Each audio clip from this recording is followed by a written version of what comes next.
সমবয়সী কিছু অসৎ দুষ্ট, তোমার সমবয়সী কিছু চরিত্রহীন সারা বাস্তব তোমরা দেখো, যারা মোবাইল, নারী, ছবি আর এই চুলের এই বেহুদা মুশরিকের ফ্যাশন নিয়ে ঘুরে, তোমার সামান্য কিছু বন্ধু সমবয়সী ছাড়া খোদার কসম এই কায়নাতের কোনো কেউ তোমার দিকে তাকায় না।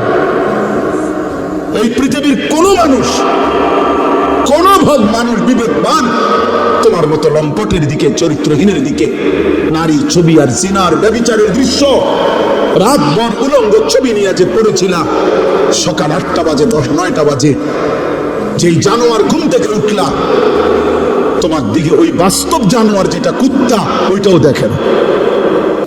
যদি ইনসাফ থাকে তো তুমি দেখো,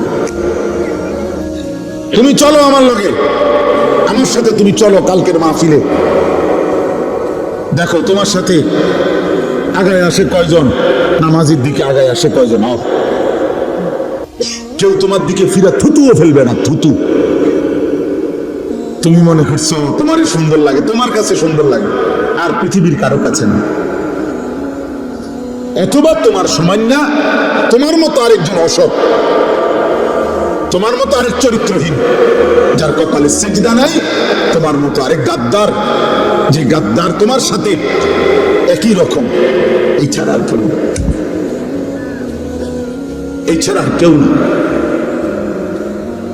এজন্য প্রিয় যুবক, প্রিয় নওজোয়ান, তোমার কাছে আমি অনুরোধ করব, এমন আফসোসের জীবন পার করো না বাপ, যে তোমার মা তোমারে ডাকে না, বাপ তোমারে ডাকে না, এই দেশবাসী তোমারে কিছু বলে না, চোখের সামনে তুমি নষ্ট হয়ে যাইতেছ, চোখের সামনে তোমার চরিত্র শেষ হয়ে যাচ্ছে, এক ওয়াক্ত নামাজ পড়ছো না, অথচ মাও কাঁদে না, বাবাও কাঁদে না, পাড়া পড়শি, দেশবাসী, স্বজন, আত্মীয় কেউ তোমার জন্য কাঁদে না।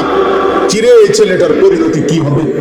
ও যে আল্লাহ চিনে না, নামাজ চিনে না, তার শরীরের মধ্যে কোনো পাক পবিত্রতা নাই, পেশাব করে পানি নেয় না, ঢিলা নেয় না, টয়লেট পেপার ব্যবহার করে না, কি দেখে, কি খায়, কি ঘুমায়, চেহারা কি, শরীর কি, চুল এটা কার মতো, প্যান্ট এটা কার মতো, গেঞ্জি এটা কার মতো।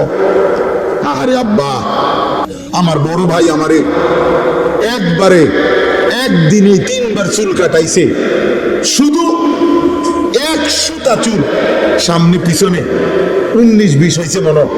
বড় ভাই 3বার সেলুনে পাঠাইয়া বলছে আবার চুল কাট।